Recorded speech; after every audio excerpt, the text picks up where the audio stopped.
We are going to have a look at stem stitch today.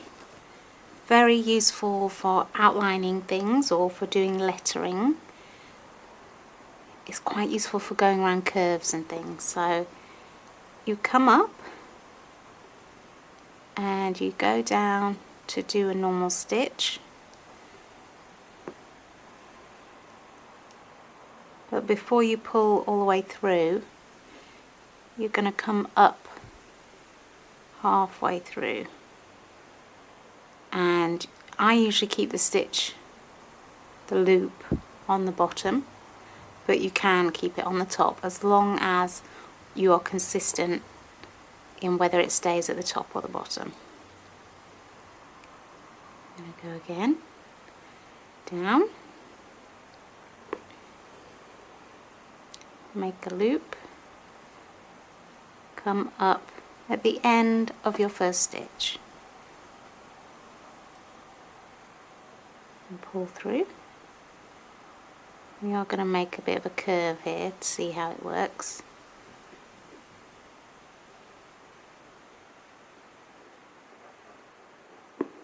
And the smaller your stitches are, the more of a smooth line you'll get.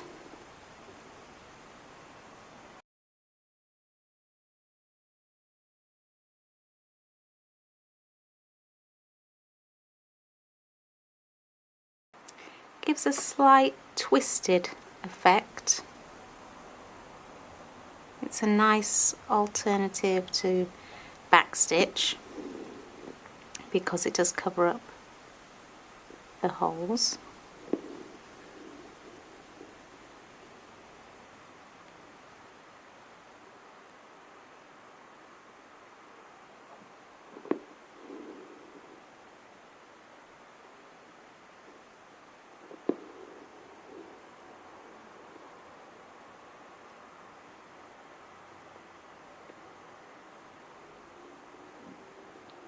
Going to turn a bit more sharply now.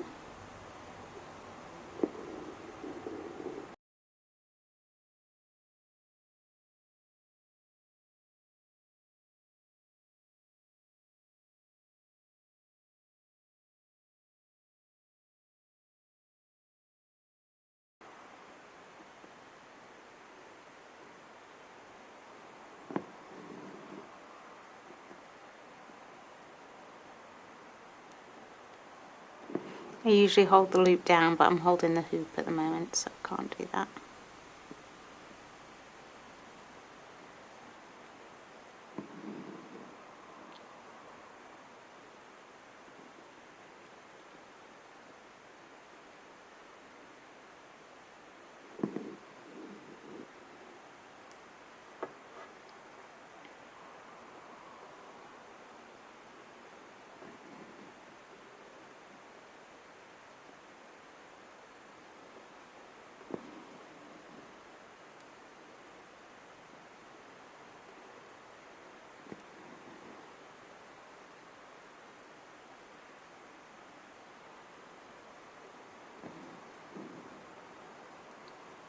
There we have stem stitch. Lovely for the stems of leaves and plants, and outlining shapes, objects, and doing lettering. Very slight raised effect and a slight sort of swirl along the edge of stitching.